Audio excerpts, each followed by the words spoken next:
El abogado constitucionalista Joseph Campos. Vamos a conversar con él sobre la subcomisión de acusaciones constitucionales que debate hoy las denuncias contra Martín Vizcarra y las exministras del llamado Vacuna Gate. Vamos a ver cuáles son los delitos y cuántas son las acusaciones que tiene Vizcarra. ¿7, Carlos? Sí, aproximadamente, aunque, ojo, faltan algunas que pasen, ¿no? Tú sabes que tiene que pasar todo un trámite. Así es. ¿Cierto? Y contando todas, sí, 7. 7. Bueno, no es poca cosa y además los delitos son graves si es que se encontraran tales y pueden conllevar varios años de cárcel para varios de los funcionarios, incluido para empezar Vizcarra y después los ministros y funcionarios. Así que saludamos al doctor Campos. Muy buenos días, doctor Campos. Gracias por acompañarnos. Buenos días, Patricia. En primer lugar me sumo a la felicitación y así como también a tu lectura, porque creo que efectivamente en estos días siempre hay que celebrar la vida, pero feliz cumpleaños. Gracias, doctor Campos. Bueno, cuéntenos un poco qué va a pasar hoy día en la subcomisión de acusaciones constitucionales y qué puntos tienen que tomarse en cuenta para evaluar las denuncias que se han hecho. Bueno, las denuncias se dan en el marco de lo que se conoce una acusación constitucional, que a su vez se pueden bifurcar, y creo que eso es lo más importante el día de hoy, que creo que más allá de la reflexión en torno estrictamente a los delitos, porque por último la acusación y el juzgamiento de los delitos lo ve siempre el Ministerio Público y el Poder Judicial, es la posibilidad de que se habilite el juicio político, que eso sí está en la mano, no solamente nuestra, en el sentido de que como comunidad, sino la representación política, podría ser una ponderación que podría terminar siendo en una inhabilitación, que es lo que podría ser consecuencia del juicio político. El juicio político no necesita la determinación de un delito, pero lo que creo que hemos podido ver es por lo menos el establecimiento de manera clara e indubitable de una responsabilidad política, ¿no? Clarísimo. ¿No? Entonces yo creo que en realidad, más allá de que yo pueda ser parte de los opinantes, lo cierto es que hay mucha especulación porque lo que no se conoce son los términos del contrato de Sinopharm con la Cayetano Heredia, cuál es la participación estricta del Estado peruano en relación a las vacunas, cuál es la relación, qué propiedad de quién es, etcétera. Esos son tecnicismos que lamentablemente podrían en algún momento establecer alguna graduación en la determinación de responsabilidades penales, pero lo que queda claro es que hoy día se habilita y ojalá se establezca la discusión sobre la responsabilidad política y la consecuente inhabilitación de estos personajes que independientemente de sus condiciones personales están vistos de que no pueden participar de la actividad política, ¿no? Y además entendemos que por ejemplo, el presidente, los ministros tienen una protección, ¿no es cierto? Y el Congreso tiene que permitir que el Poder Judicial haga su trabajo. ¿Eso también se ve ahora? Sí, lo que pasa es que el día de hoy se inicia el procedimiento, de acuerdo, en virtud de la cual o se habilita el juzgamiento, bueno, el procesamiento, la investigación, el juzgamiento en el ámbito de lo penal, y se habilita la posibilidad de discutir la responsabilidad política. Ese es un procedimiento que comienza en la subcomisión, va a la comisión permanente y termina en el pleno del Congreso. En ambas circunstancias se evalúan, en primer lugar, por el lado de las conductas que pueden ser determinadas como eventualmente penales, y por otro lado se ve en el juicio político la posibilidad de establecer si lo que hicieron en el marco, en el ejercicio del poder, corresponde a la dignidad del cargo que tenía, y consecuentemente eso es una evaluación estrictamente de la representación política. Los delitos no lo va a conocer el Congreso de la República. Claro. Es más, el tribunal ya ha establecido que aun cuando exista la posibilidad de la determinación de algún límite en la determinación de la persecución penal, el Ministerio Público sobre los hechos podría ampliar lo que dice el Congreso de la República. Doctor, a ver, barajando tiempos, porque se vienen las elecciones, el señor Vizcarra puede ser elegido congresista de la República. Exactamente. ¿Alcanzan los tiempos para una inhabilitación, tomando en cuenta todo el proceso que hay a nivel de la subcomisión de acusaciones, en donde tiene que haber una etapa de investigación con un ponente, diremos así, un congresista delegado, luego el tema del juicio político? ¿Alcanzarán los tiempos? Si se hace una tarea de bifurcación, insisto, del debate que pueda corresponder, o sea, si se establece claramente la bifurcación de lo que viene a ser el juicio político del antejuicio, si se cumplen los plazos de manera estricta en lo que se refiere a emplazamiento y se establece claramente lo que se le puede emplazar, podría llegarse. Porque sí hay que tener claro de que aun cuando ocurra esto en julio, ¿no? Si lo inhabilitan, por teoría de hechos cumplidos se le aplica directamente y no podría ejercer el cargo, por ejemplo, si saliera electo el expresidente Vizcarra. Así saliera elegido congresista y esta disposición se da post elección, ya no puede, o sea, tiene que abandonar el cargo.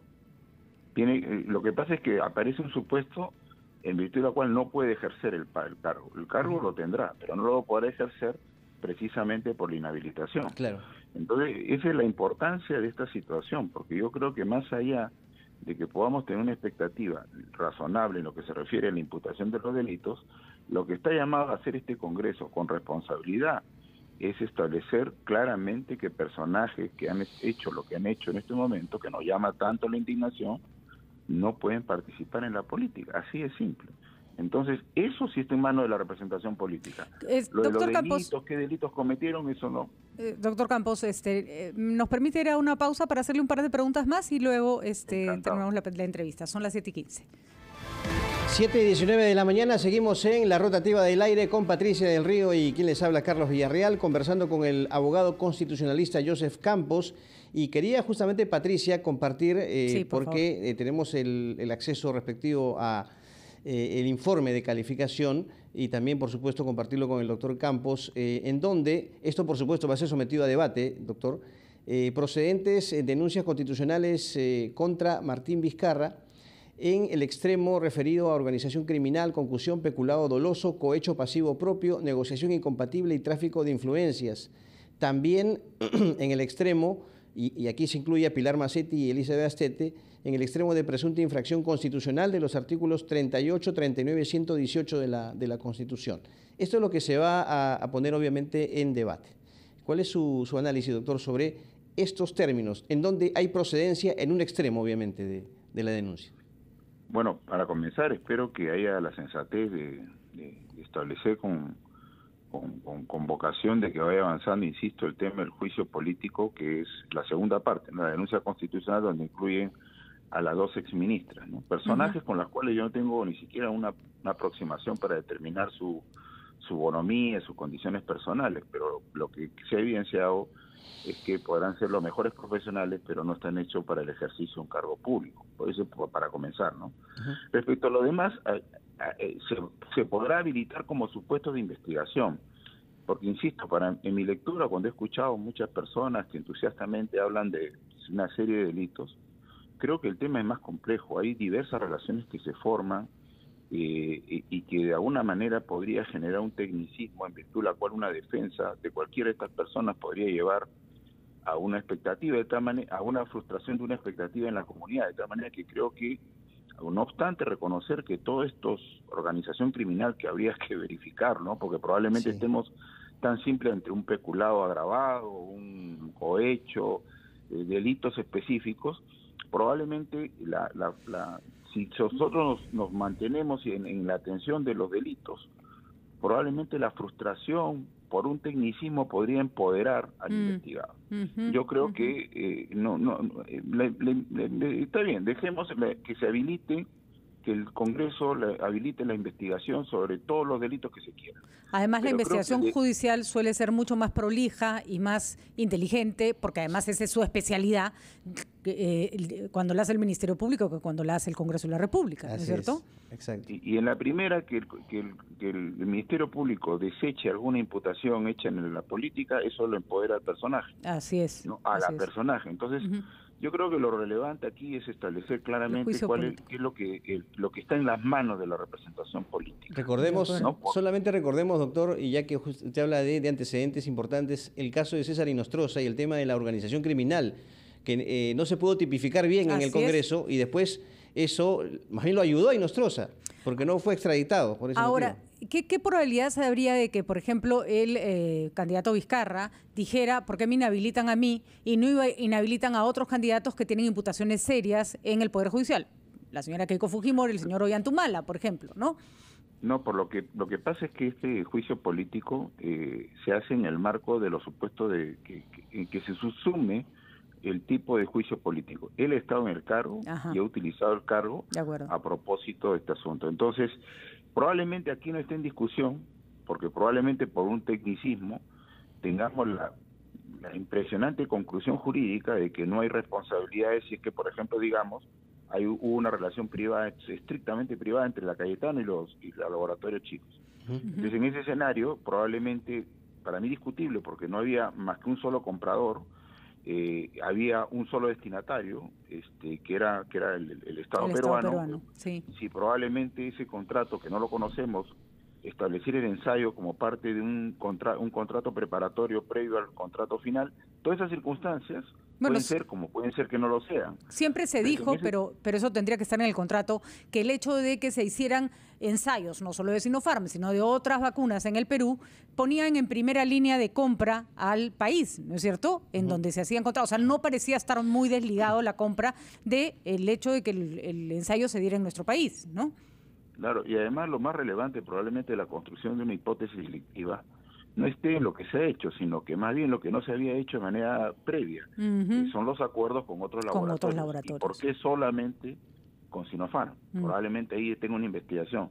Pero insisto, eso que es importante, no lo discuto, en realidad resulta siendo luego parte de un debate donde probablemente ocurra una circunstancia donde en el tecnicismo se desecha una situación y ese desechar finalmente ponga al investigado en un empoderamiento, en una victimización, que es lo que no corresponde. Ahorita la representación política sí puede determinar que lo que hizo, que es poner por delante sus intereses frente a todos los demás, en el caso de él, en el caso de las dos ministras, habilita el supuesto de una inhabilitación, sí o no. Eso yo creo que está de verdad realmente además relativamente sencillo de constatar. De acuerdo. Y consecuentemente avanzar en eso sin ninguna duda y que lo demás camine, porque al final de cuentas creo que, insisto, si esto se aprueba, sin tanta ansiedad que llegue al 11 de abril, sin tanta ansiedad, porque si llega después, igual se aplica la inhabilitación. De acuerdo, señor Campos, le dice con el congresista, doctor Campos, está muy claro y creo que no sería mal que hubiera gente como usted en el Congreso con tanta sabiduría sobre el derecho, la verdad, pero no es el caso. Le agradecemos la explicación y vamos a ver lo que hemos estado reclamando, que tanto en este punto como en la comisión investigadora, ¿no es cierto?, que se está haciendo en el Congreso de la República, las cosas se hagan de manera coherente y de manera clara, porque como usted bien señala, si se hacen mal, termina beneficiando a la persona que está investigada, ¿no? Ese es un clásico en nuestro país. Gracias, doctor Campos. Doctor, muy amable. Siempre gracias por la claridad. 7:25.